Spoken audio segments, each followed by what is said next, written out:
Behind home plate, we bringing it to them all day. You know what's up? Welcome to Birdland. Win or lose, we bringing it to you always. You know what's up? Welcome to Birdland. Orange or black, we rebuild the pack. No matter where we at, you know we coming back. Section 336, we on this, so tune in. You know what's up? Welcome to Birdland. Yeah, welcome to Birdland. You know what's up? Welcome to Birdland. Now, here come the boys from Section 336.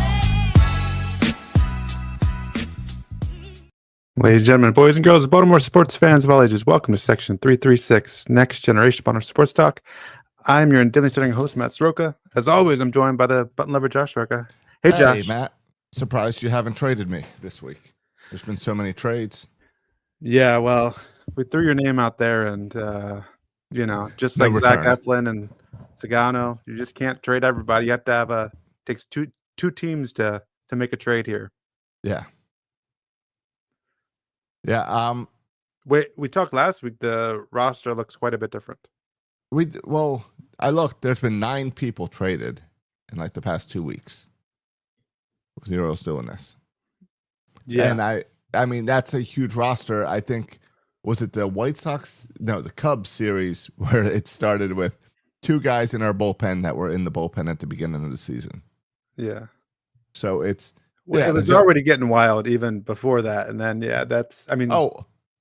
and now we're at the point of the schedule where there's a guy I've never heard of in the lineup every day. Yeah.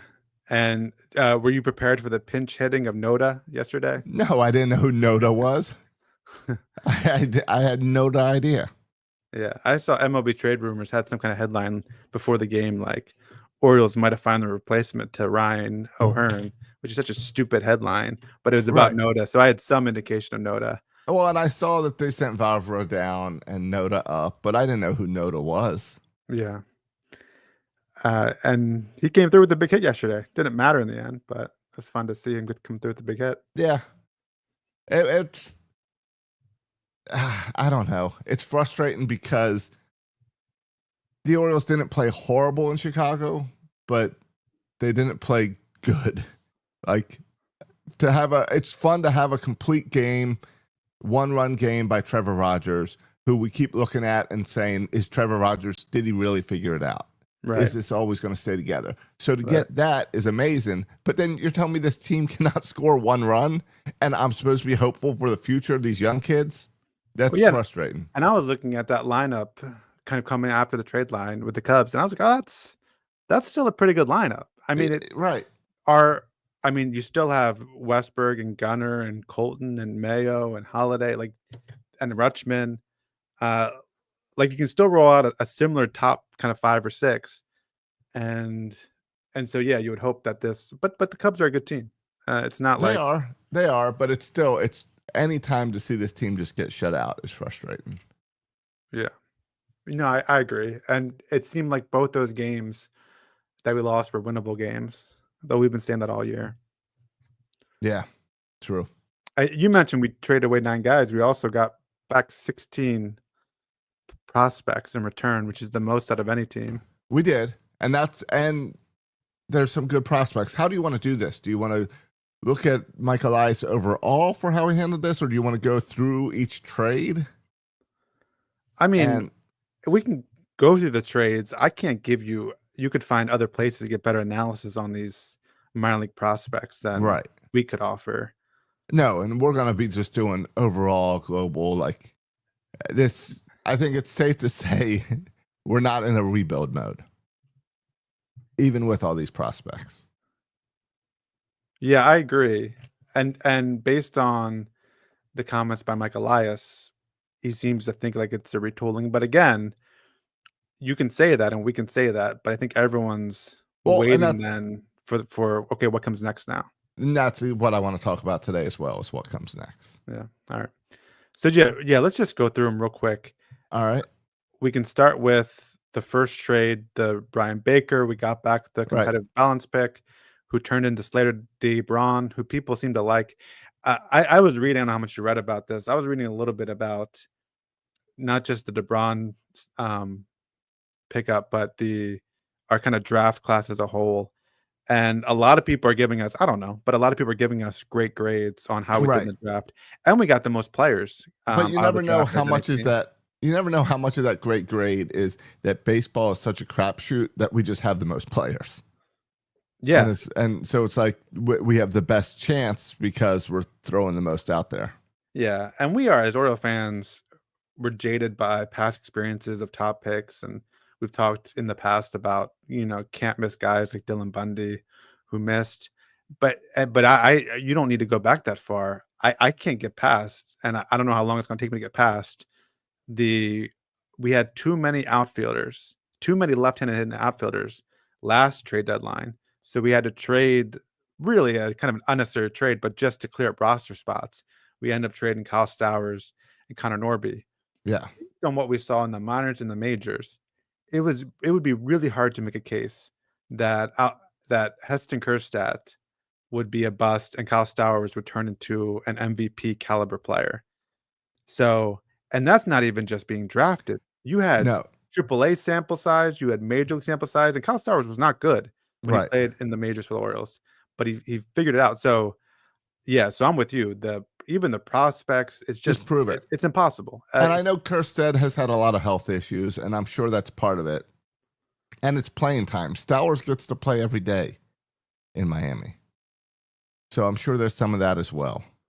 You think Kjerstad would be an MVP candidate if he played every day? No. No, I don't. I do not think so. Yeah, but sometimes it's, like you said, you don't know, and the right system, the right opportunity just clicks. Right. So the fact that we added 21 guys in the draft and 16 guys for trades is, I think, the way to go, because you just throw as many chances at this thing. Right. And you hope some of them pop. And you hope some of this is kind of arsenals for trades in the offseason. But again, it's like it's so hard to tell who's going to turn into be super successful and who's just going to flame out. It's so hard to tell. Right. But it's also, when looking at all these trades, you got to also remember how many of these guys were actually part of the future of this team. And there was maybe one guy who had a possibility to be here next year that was traded out of these 9. So it is kind of setting up not just for the future, but it's also giving opportunities for 2026 for guys. Yeah, no, I agree, and it's good to make room in the roster for other guys and other opportunities. So I think that's a good thing. It's just all right. So all right. So that was the first. So trade. Baker to Rays seems like maybe we saw him implode. I think 2 losses in a row on him with the Rays or with us. Yeah, with the Rays. Tampa. Yeah. So good time to get rid of him. Yeah, I mean, we've seen just this past week. I was watching the Yankees and their 2 relievers yes. implode. Like these receivers, I mean, these relievers. It's a tricky ball game with these guys. I don't know. You trade prospects and it sometimes doesn't even work out. And Baker's been a roller coaster his entire time here. Yeah, he's this classic reliever where he goes on long streaks where his stuff looks amazing, but then I still don't trust him with 2 runners on and 2 outs in a big spot. I never really have trusted him. Right. So but we feel like we can replace him. He's replaceable. Yeah, not worried about that. Yeah. Next trade was Dominguez, right? I think Soto was before Dominguez. Oh, I forgot about Soto. You're right. We got Wellington Arancina and Cameron Foster. Wellington Arancina, I don't even know if I'm saying that name correctly, but he seems like a really intriguing arm a lot of people like. And what you'll notice in a lot of these trades, Josh, is the amount of pitchers. Lots and lots and lots of pitchers. Yeah, and what it is also it's that whole bringing an arm. Maybe it clicks here. Yeah, like Stowers clicked in Miami. Maybe one of these guys will click, and we'll be able to bring him up in the bullpen, and this organization will work out well for him.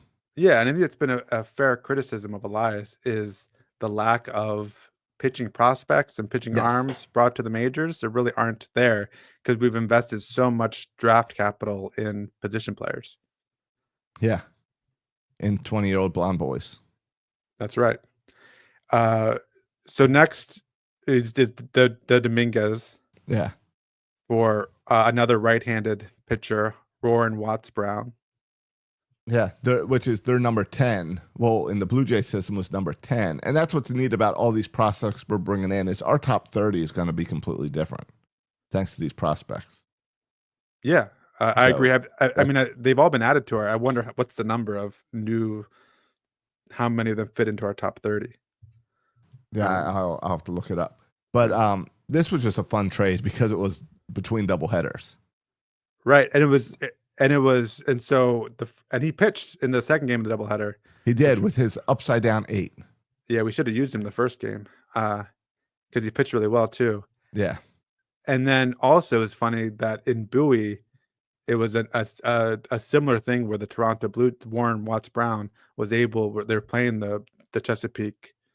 I was Bay Sox, and so he was able to come just to the other dugout. Right. He had the exact same situation. Just like Dominguez, yeah. Yes. The other interesting thing about that trade, Josh, is cash was included. The Orioles sent cash to Toronto as well. And I don't know if you heard Elias talk about this, but this was something that I guess Rubenstein supported, the idea that we will send money with some of these deals in order to get better prospects. So that's something small but encouraging. Yeah, that we were willing to send money. And it's normally we will trade whatever for cash and a bag of balls. So Yeah. for us to actually send money, yeah, that's new. So multiple of these deals, you'll see, multiple of these deals include a player plus cash in return for prospects. All right, so the next deal is, and this is the one I think that rubs some people the wrong way, maybe more the return, I think, because there was another year in the deal. This wasn't an expiring contract, and that was the Astros received Ramon Arias and Yes. cash, and we got back Twine Palmer. Yeah, I don't mind this move at all. I kind of like it. Even though, you could have had him next year. Yeah, even but though he the was return really light.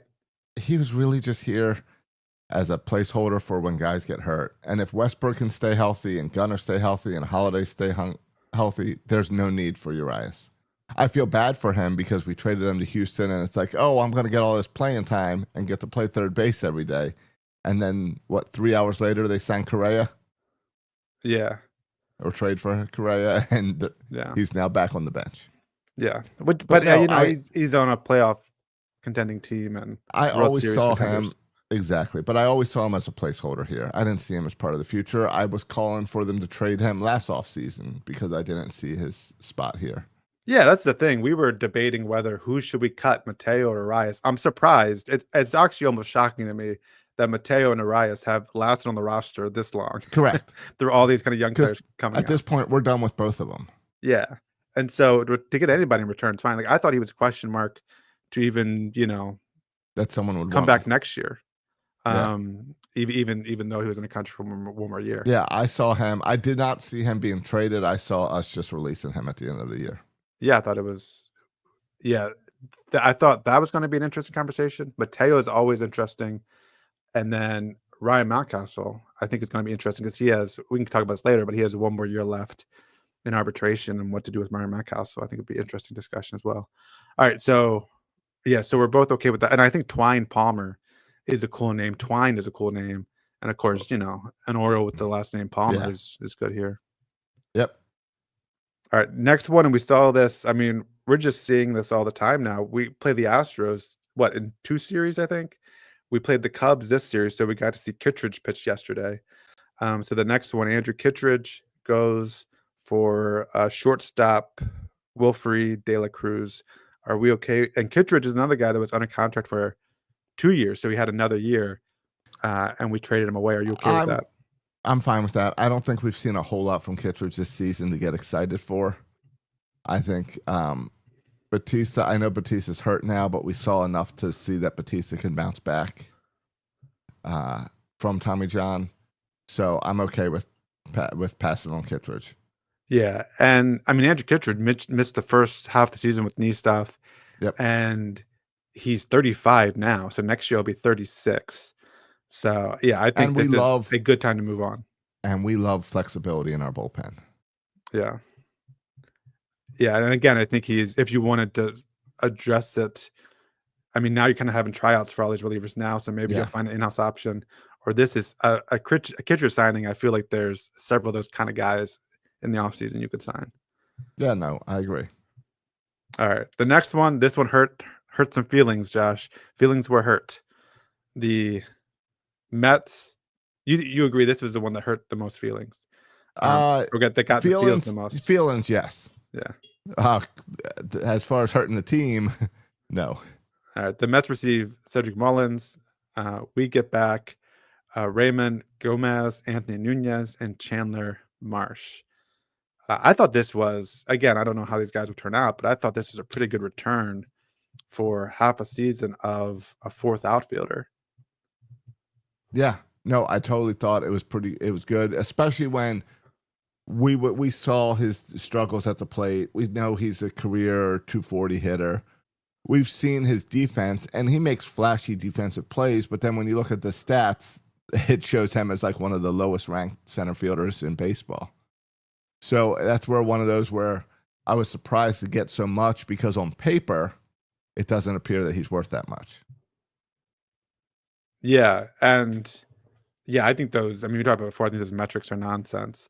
I know, but when you're looking at trades, they run it all through the computer, so they're looking at all those metrics. Yeah.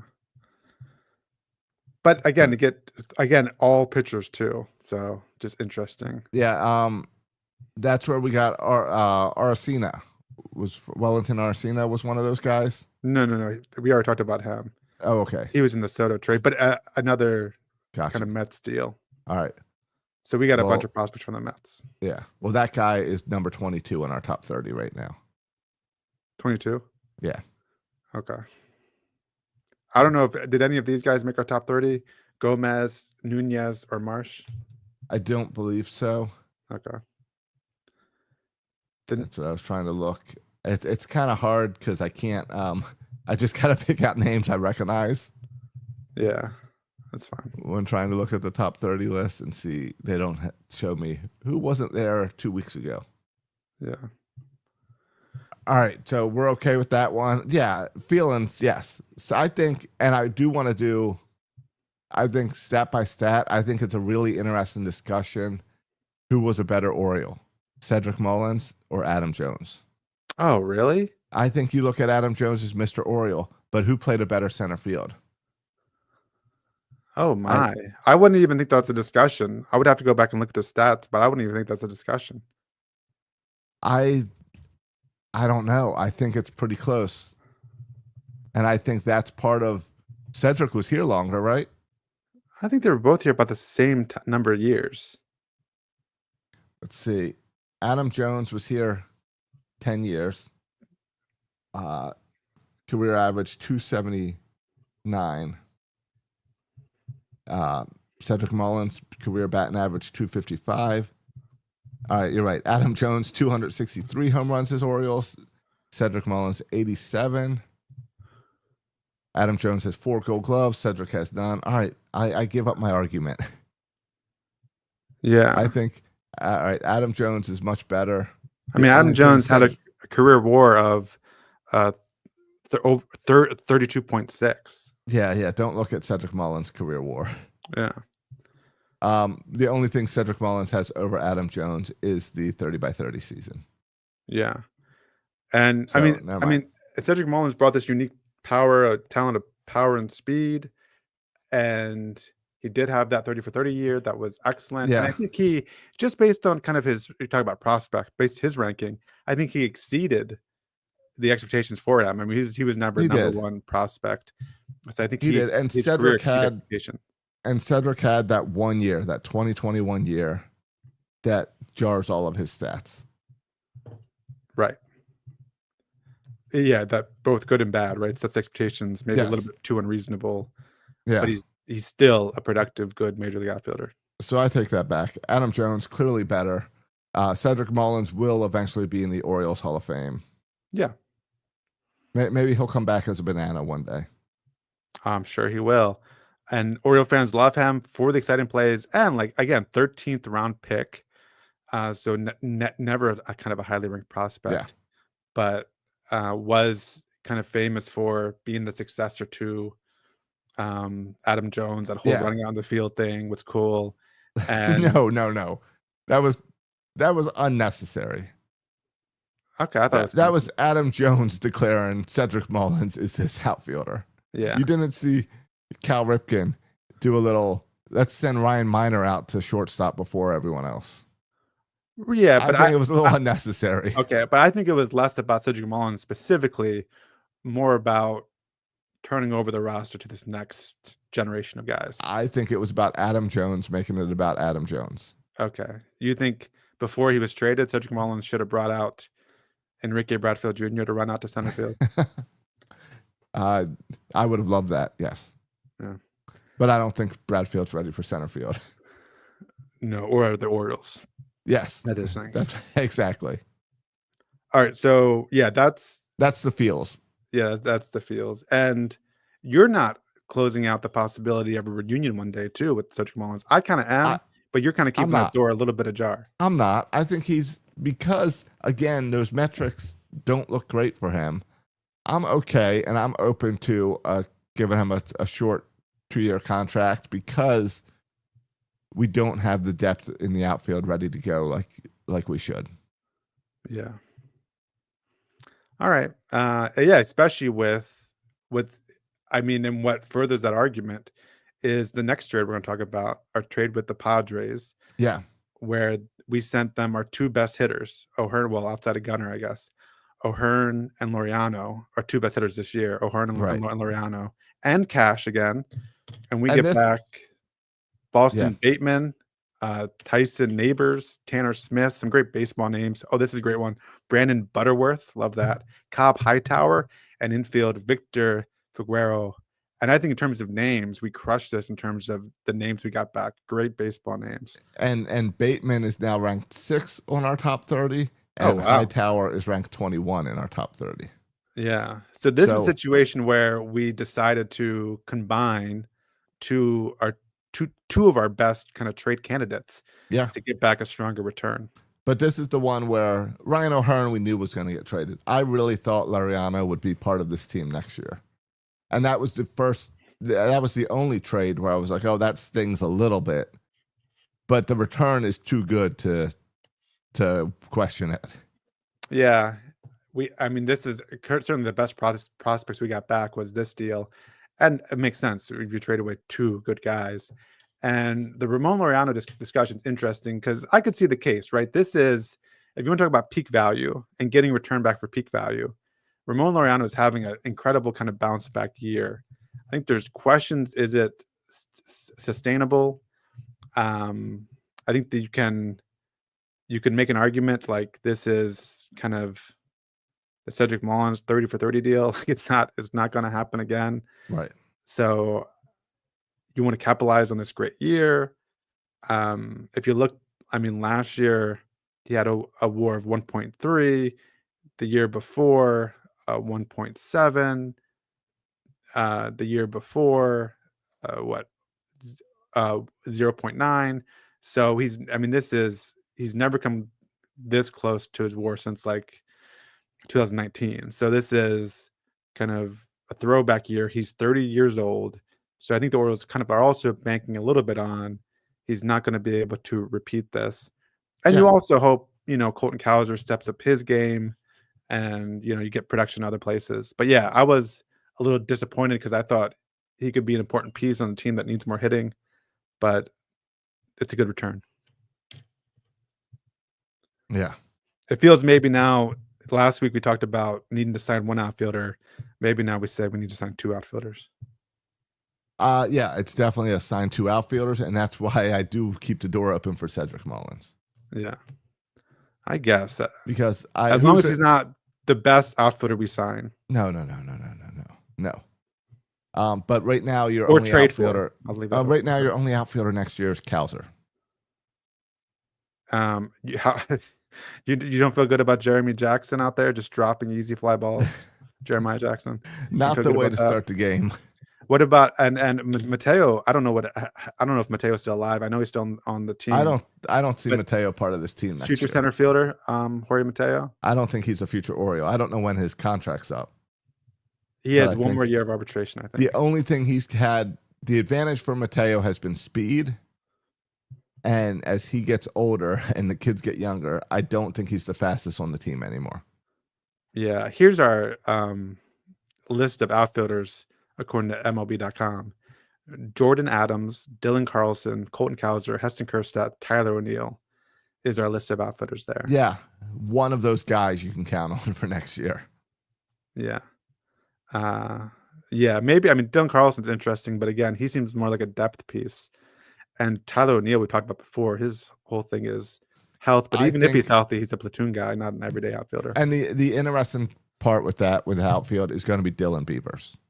Yes. And I'm sure we'll probably see him in the next few weeks once we Yeah. get past his rookie eligibility or whatever. Yeah, if anyone, I never really can figure out the rookie eligibility. I think the deal is, here's the definition of rookie eligibility, but I don't know if there's a big date here. But It's number of games or innings. it's a combination, or it's one of these things. You have to be have fewer than 130 at bats. So 130 at bats, less than that to remain rookie eligible, or this is not or you remain on the team, or if any of these things happen. So if you go over 130 at bats, you lose your eligibility. If you play in more than 45 games, you lose your eligibility.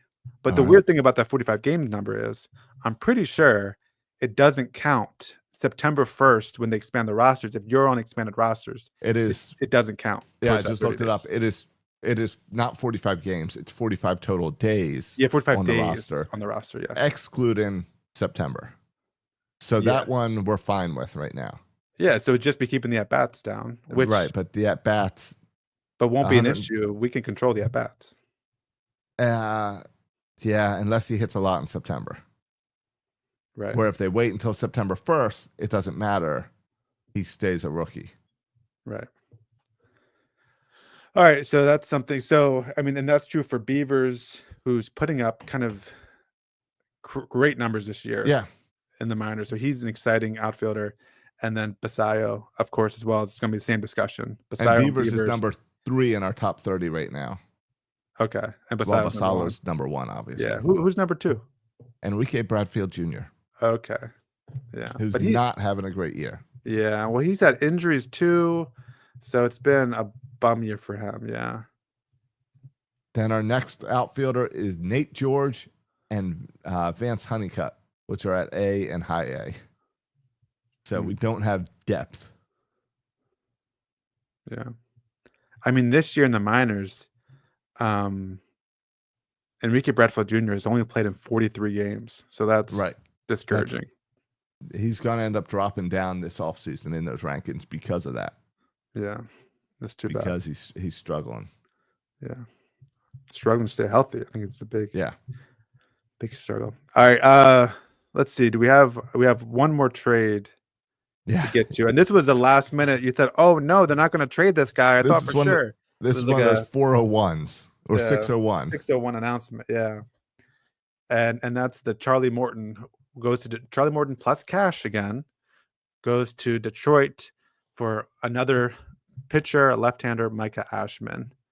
And this seemed like inevitable, right, Josh? The trading of Charlie Morton. Did we send cash? I thought we got cash for that one. No, we sent cash. Okay. All right, I had that backwards on my notes. Yeah. I mean, the numbers, this is true, I feel like, for all these guys. The numbers, we didn't trade anyone, I feel like, whose numbers were good. You look, I mean, numbers were bad. You look at the numbers, they're all like, whoa, whoa, whoa, whoa, whoa. Like, he spent most of the year at high A, this Micah Ashman, but the numbers were great. 39 innings, 46 strikeouts, ERA of 1.6. So a reliever, but seems like a really good and intriguing arm. And he's now pitching for the Chesapeake Bay Sox. So we'll see what happens there. Yeah. But again, overall, you happy with all these moves? Listen, I'm never happy to be sellers at a trade deadline. I want to be buyers. Mean, how we got here is very frustrating.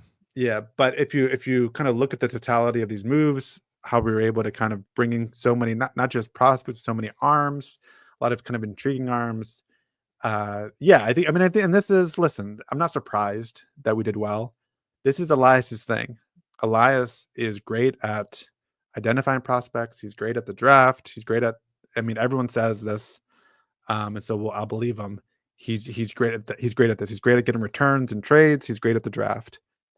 No one doubts this. What we question Mike Elias on is his ability to sign free agents, his ability to take a good team into a great team, his ability to add to the roster in a significant way, not his ability to identify prospects and make trades for prospects. This is something he's good at. Kyle Stowers aside, this is something he's good at. And so, yeah, I think we did well. All right. So that leaves us to kind of what's next. Well, and also just real quick, Josh, are you surprised we weren't able to trade Eflin or Sagano, or was there anyone else that you thought, Well, Eflin was hurt. Yeah. So I wasn't too surprised there. Combined by having some struggles, and I mean, he hasn't pitched great all year. So I think that's true. Does Eflin's contract end this season, or do we have another year? It ends this year. In fact, I was looking at the contract situation. We only have, going into next year, we only have one player under contract. And I think that's with an option, a player option, but we only have one guy officially who we're responsible for paying. And that's Tyler O'Neill. Okay. And that's a player option or a team option? That's a player option, which at this point I'll assume he'll pick up unless he'll pick that up. This is a nightmare. We also have a club option. I'm looking here now. A club option. Oh, that's 2026. Yeah, a club option next year for Jorge Mateo for $5.5 million. I can't believe Mateo's still here. Yeah, I have a hard time thinking the Orioles are going to pick that option up. Right. So looks like this might be the last year for Jorge Mateo as well. Yeah. And everyone else is either arbitration eligible or a free agent. So Eflin, Sagano, Sanchez, Gary Sanchez, those are, I think, the free agents we have. And then everyone else kind of arbitration years. Right. All right. So that means to get ready for next year, we're going to see a bunch of random guys come up over the next month and two. Yeah. We should see Dylan Beavers and Basallo in September. Do you think we'll see either one of them a little bit earlier? Yeah. I think we're going to see them earlier. All right. So you're thinking like mid-August we see them, with the idea that they won't lose their rookie eligibility and we'll get a little more time from them. Yeah, I think mid-August. I think, I don't know, maybe August 13th or something. Maybe they bring them all back for Christian Faith Night on August 12th. What does that have? What, to pray over all the injuries? I just put up this need extra guys in here. That's stuck out to me. So yeah, no, I think mid-August. I mean, the way Beavers especially is playing right now. He had 2 home runs the other night, 4 walks the other night. Right, you want him up here. It's getting a little ridiculous, and he's not like Basayo. At least you can make the argument, well, he's learning first base. Yeah, and he's 20. But you can easily make the argument that nothing on the Orioles season matters this year. It's all individual stats at this point. Well, yeah, but so the question becomes, what's better for their development? What's better, for preparing for next year? Yeah, and I mean, it seems like let's get them as many at bats as we can in the majors. All right. Now that the trade deadline is over and free agency doesn't start for a few more months, is this finally the window? Is this the window where Mike Elias can sit down and figure out some extensions? We've got guys. It would be a really good sign, really good thing for the fans to extend Westberg or Gunnar or Jackson. Yeah, and I think you've seen enough at this point from all of them. Those 3 guys specifically. Now you could raise question marks about Adley Rutschman. That's why I left him off. I left him off the list on purpose. But with those 3 guys, Henderson, Holiday, and Westberg, yeah, you want to lock them all up. I think you want to lock them all up. Westberg, Gunnar is the oldest. Well, he's not. He's 24, but he's a most year tenured. Before. Yeah, the most tenured. So he starts arbitration this year. So you'd be buying out 3 years of arbitration, and then he becomes free agent 2029. So extending him. So he's going to be the most expensive for that reason, and because he's the best of those three right now. Right. And then Jordan Westberg, he is another year pre-arbitration, so he'll be making again next year probably under $1 million. So I feel like again he'll be a little bit cheaper, and he's not as good as Gunnar. The ceiling's higher, so I think like realistic extension, like Jordan Westberg seems to scream. It screams extension to me because it's not expensive. I do not believe he's Scott Boras. Scott Boras is Jackson Holliday, and I think maybe Gunnar Henderson as well. Yeah, so it seems like give this guy 6-7 years, right? Yeah. Yep. But again, the argument I guess Gunnar is Scott Boras as well, just to confirm.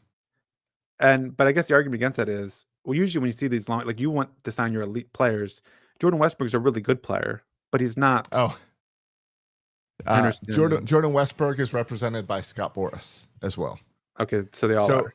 Maybe we can just have Scott Boras come to town for 2 weeks and knock out all three of these. Let's make a nice package deal. Yeah. You just like, it takes, I mean, that's what we have to remember here too, Josh. It takes two sides to make a deal, right? Because Scott Boras is telling Gunnar and Westy and Holiday, like, don't sign, because because every year salaries go up.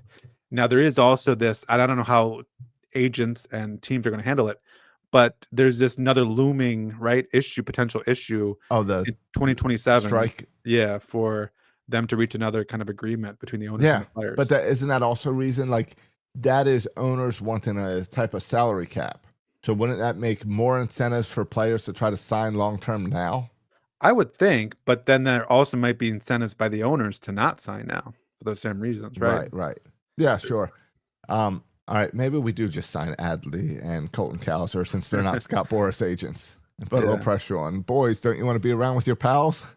And I also don't know how, I don't know, for me, I think a lot of it would come to my financial needs. Like if I'm making less than $1 million and maybe my family doesn't have any money, I know less than $1 million they're still making a ton of money. Right. But all three of these guys are probably set for life, even without another contract. Right. That's what I'm saying. Especially like Jackson Holiday.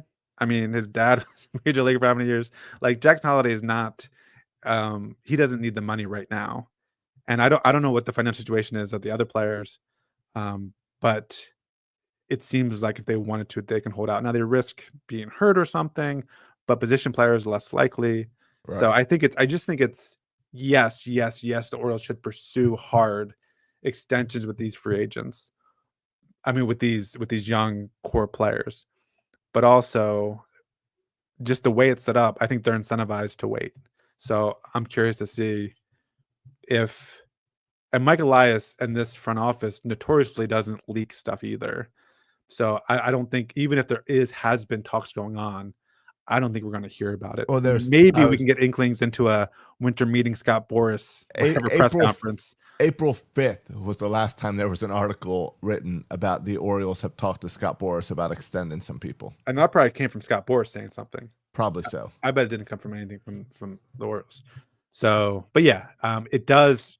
What I mentioned before, only one player under contract going into next year, and Tyler O'Neill. What this means is you got some money, and yes, and I know, and so it seems like now it's going to be the time. And every year from here on out, we're getting closer to free agency for these young players, and every year they get more expensive. So once you go from pre-arbitration to your arbitration years, salaries go up big time each year. So Gunnar's going to be a lot more expensive this year or next year. It's going to be a ton more expensive in 2027. So it feels like now is when you're going to have the most money in the next 5 years. This year, next year is when you're going to have the most amount of money. So let's do something now when you have the most money. If you can't do it this year or next year, and where you're new ownership and you need to show that you're different. Yeah, and you're coming off. I mean, the timing could not be more perfect. You're coming off a time where, if you're Mike Elias, people are questioning your ability to do this. Right. People are questioning your ability to kind of take the next step. Yes, you did the rebuild. Congratulations, pat on the back. You took a terrible team and you made them competitive. But can you take that next step? You just trade away a bunch of players, some of players that the fans really loved, like Cedric Mullins and Ryan O'Hearn. Now, what a great opportunity to kind of Yeah. People now are hating on Rubenstein. Don't look at the comments for what they're saying about David Oh. Rubenstein. They love the guy, ready to throw a parade for him a year ago. Yep. Now they're hating. And so what better time to kind of get Baltimore fans back in your good graces and than an publicly extension? declare this is not a rebuild. Yeah. And by the way, got this core. you don't need to wait to the offseason. You can have those talks right now. No, you do it now, because in the offseason, you got to sign outfielders, you got to sign pitchers. Right. You'll be distracted. I need you focus. I need you to take care of this now and then prepare for the offseason. Yeah. No, I agree. The other news this weekend was the update on Grayson Rodriguez. Did you see this? No, I was too busy watching Savannah Bananas. What's the update? Maybe that guy on stilts can come pitch in place of Grayson Rodriguez. Well, maybe more people would show up. How come we can sell out at Savannah Bananas game, but we can't sell out the Orioles? Anyway. You want to know? You know how many people I saw with that hot take online? I know. And you know what the simple response is? If the Orioles only played 2 games in the city of Baltimore every 5 years or whatever, we would sell them out. Like, oh yeah, the Bananas, forget being like a cultural thing. Yeah, they never came to Baltimore. They came to Baltimore for 2 days. It better sell out. And the Savannah Bananas sell out everywhere they go. They do because they don't live in a place. They go do this world tour, and they do 2 towns here, 2 towns there. And their home Savannah, they sell out there too. Right. And they sell out. You know what? When they go to New York, they sell out. When they go to Boston, they sell out. So everywhere. Don't say it's a Baltimore thing. Yeah, this has more to say about the Savannah Bananas. And that's I don't really understand that whole discussion. But my son was riveted both games, and he's telling me about all the rules and stuff. He was into it. So whatever. If it raises the popularity of baseball and gets young people into it, I'm okay with it. Even though I don't fully understand it. I've been to a Bananas game. I watched Saturday night. I watched the game with Burt Rohde. He and I sat down and watched it together. Friend of the show. Yeah. Friend of the show. Occasional guest. Yeah. So I don't get it. I watched it to see the little homages to Baltimore, and that was cool. And the Matt Wieters, Adam Jones, Nick Markakis, Buck Showalter.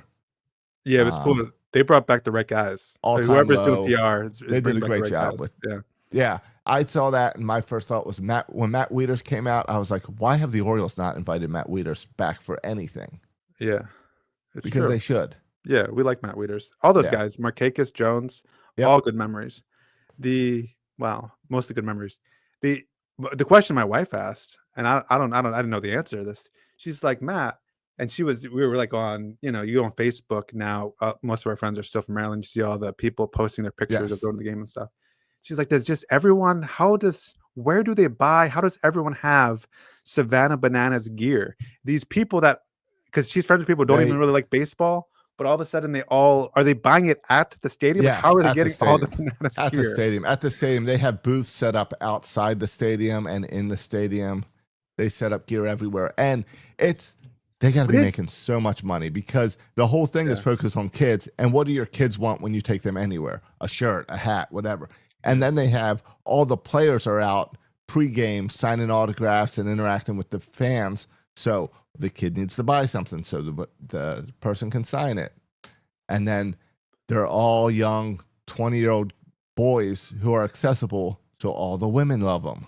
Yeah. They sell so much merch at these things. But isn't it a little bit weird because it's not like I wouldn't buy Bananas gear to go watch them once every 10 years in person? Like I wouldn't buy, but I buy Orioles gear, I buy Ravens gear. Well, why would you buy Bananas gear? Because it's not a baseball team. You're buying it's a circus. It's buying a Disney shirt. Okay. I saw someone on TikTok talk about the Bananas and say, why doesn't Disney just buy a banana team and put it in that stadium that the Braves used to do spring training in and have year-round banana ball? Makes a lot of sense. Make it a thing down there. Yeah, give it a Disney name. Yeah. Yeah, they buy it because it's an event. I bought my son a hat, a T-shirt, and a jersey. Okay. So you're not only a commenter, you're a participator. Technically, the T-shirt was for myself, and then he stole it. Okay. So, yeah, they make it real easy for you to buy plenty of merch when you go there. Yeah. But Grayson Rodriguez. Yeah, I also saw a comment about the playoff game, and it's true. Like I'll never forget this either. How they Orioles jacked up prices for playoff games Yeah, to an outrageous extent. They need to stop that nonsense too. especially when, and that's right. They need to stop it, especially when we were kind of trickling into the playoffs, where we're like, Yeah, we're struggling. just sell, maybe add $5 or something. But the prices were so jacked up, it became silly. And Yep. so I was almost supporting people not going just to protest the jacked Right. up prices. And Savannah Bananas prices are reasonable. They're not Yeah, jacked they're like up like that. $25 or something. Yeah. All right, so All right, back to the sorry. Orioles. Yeah, Grace yeah. Rodriguez on August 1st, which was Friday, I believe. Mike Elias said that elbow surgery at this point is an option for Grace Rodriguez. The surgery would be a debridement surgery to remove the bone. Remove the bone. Isn't the bone important? You're going to put a different bone. Is it? It's a positive development is that Rodriguez would not require elbow reconstruction surgery related to ligaments. Instead, Elias said the surgery would be a debridement to remove the bone. Because of that, Rodriguez would still be ready for spring training with the surgery. I don't know what that means to remove the bone. Seems like maybe we could get Josh. We need to get your boy Elon Musk involved in this. Doesn't he have stuff going on with Neuralink where he's giving people the But that's power for to do your, things? that's like your brain. That's more like a Heston Kerstead might be able to help with that. No, but it gives you can control your ligaments, kind of your body movements through your brain. And I mean, it's clearly we need to make Grayson to some kind of biopic man. So maybe that's the answer here. Now, But when I Google debridement in a picture, it's a surgical procedure to remove damaged or unhealthy tissue, often on the shoulder or elbow, to promote healing and improve function. So I don't know why Elias said bone. I think it's tissue they're removing, not bone. Okay, I've also heard this described as reconstructive surgery, which No, always they're saying it's not that. oh, it's not that. Because the first sentence was, this is a positive development that Rodriguez would not require elbow reconstruction surgery. Okay, good. So he'll be ready for spring training. It's like, why not? Let's just go do it. Ready for spring training this coming year Yeah. after having elbow surgery? He's not having elbow surgery. He's going to have elbow surgery. The debridement surgery. Yeah. And it says, we're still finalizing the medical plan. Grayson has had a tough year. But with the surgery, Rodriguez is expected to be ready for spring training in February. Huh. So, and I guess this would come down to, I guess Rodriguez will get second and third and fourth opinions, and it'll come down to what he wants to do. But I assume I so. guess that's good news. I don't know. Apparently it's the same issue he's been dealing with since spring training. Has any other pitchers had this debridement surgery? Yes, many pitchers. Okay. Let's see. Debridement surgery pitchers. Let's see.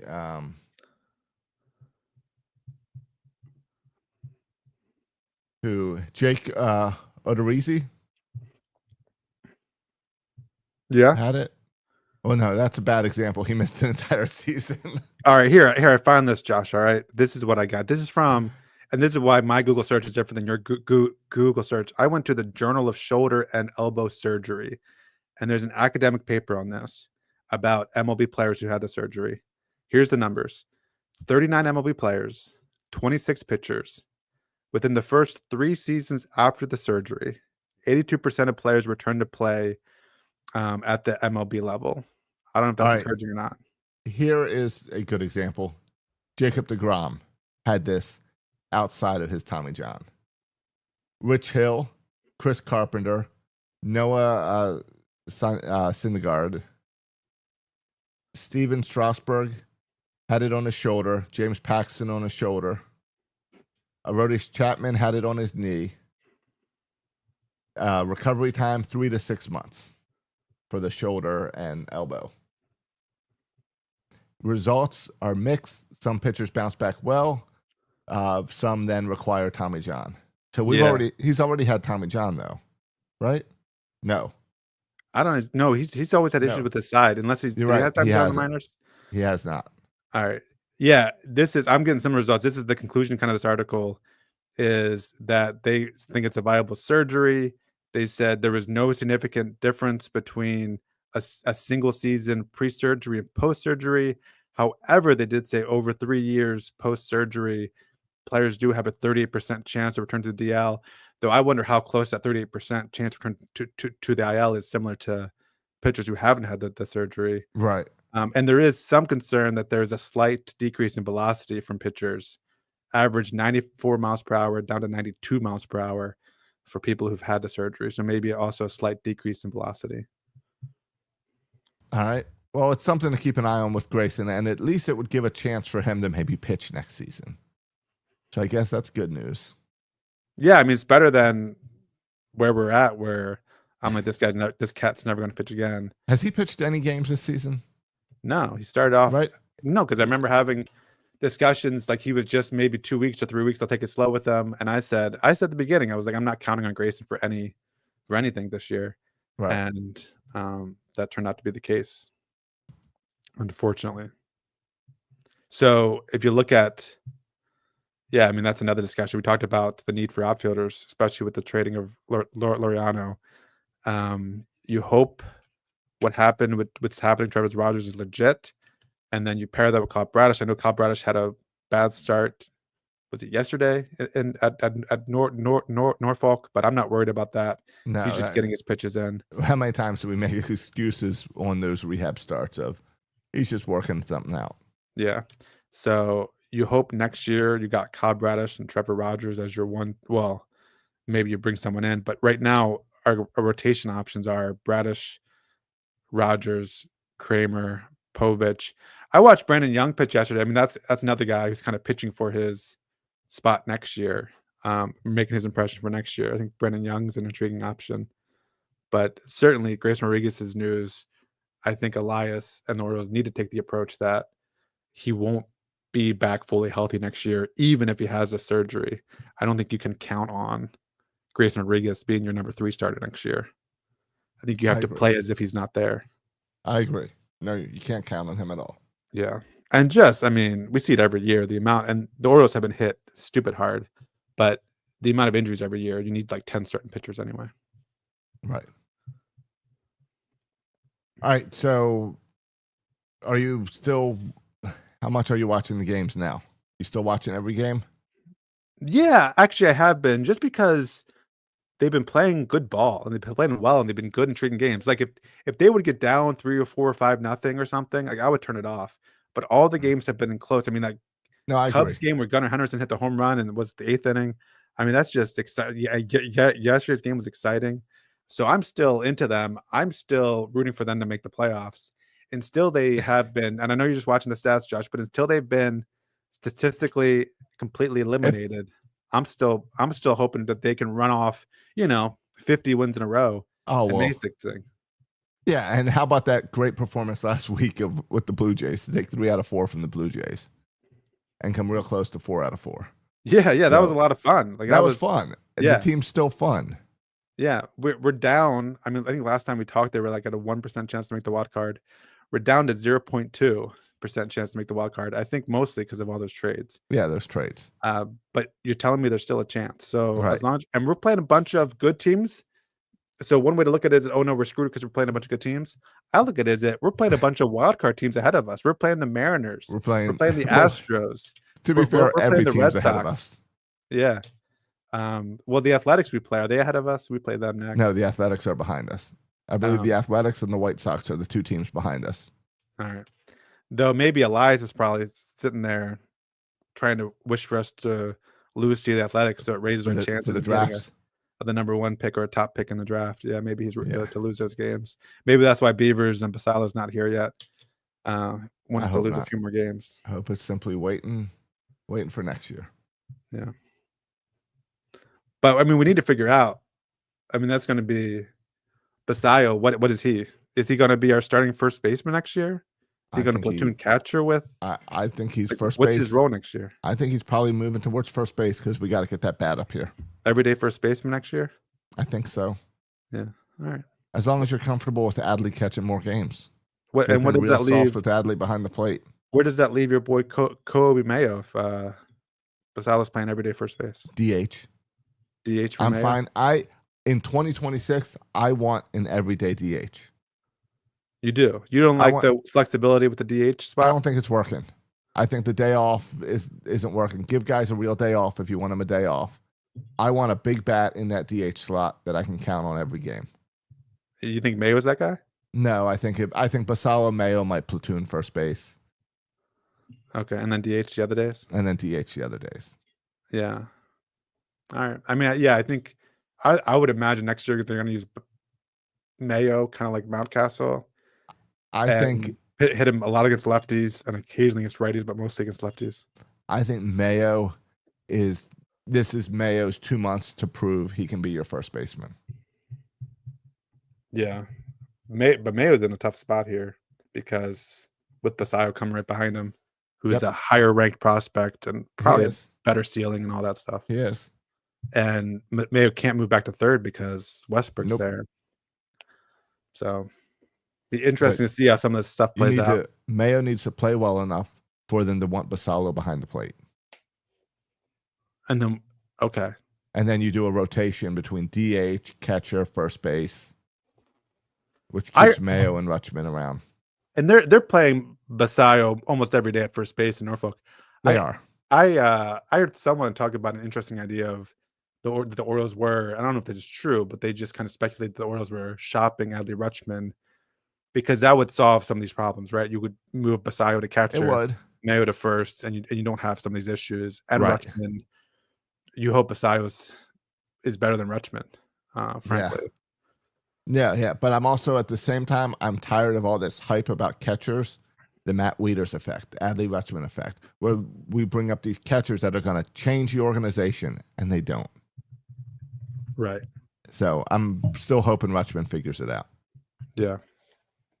And yeah, no, I don't disagree with you, and I still think if you just look at kind of the major league catchers today, I would take I think Adley Rutschman is still one of the better catchers in the league. I agree. Because there's just not that many great options at catcher to begin with. Yeah. All right. All right. You ready to get out of here? I know you've got a meeting you got to get to. Yeah. What time is? Oh, yeah, I mean 12 minutes. All right. Yeah, we can get out of here. Thanks for listening, boys and girls. We're gonna still bring you this content throughout the season, win or lose, even when they're mathematically eliminated. But they're still not mathematically eliminated yet. So let's go O's. You can follow us on all your social media platforms. You can follow Josh on. He's all over the TikTok. So make sure if you're not following Josh on TikTok, go over there and follow him. You can follow me on Twitter at Section336. You can follow Josh on Twitter at Josh Roca. Thanks for listening, boys and girls. And as always, go O's.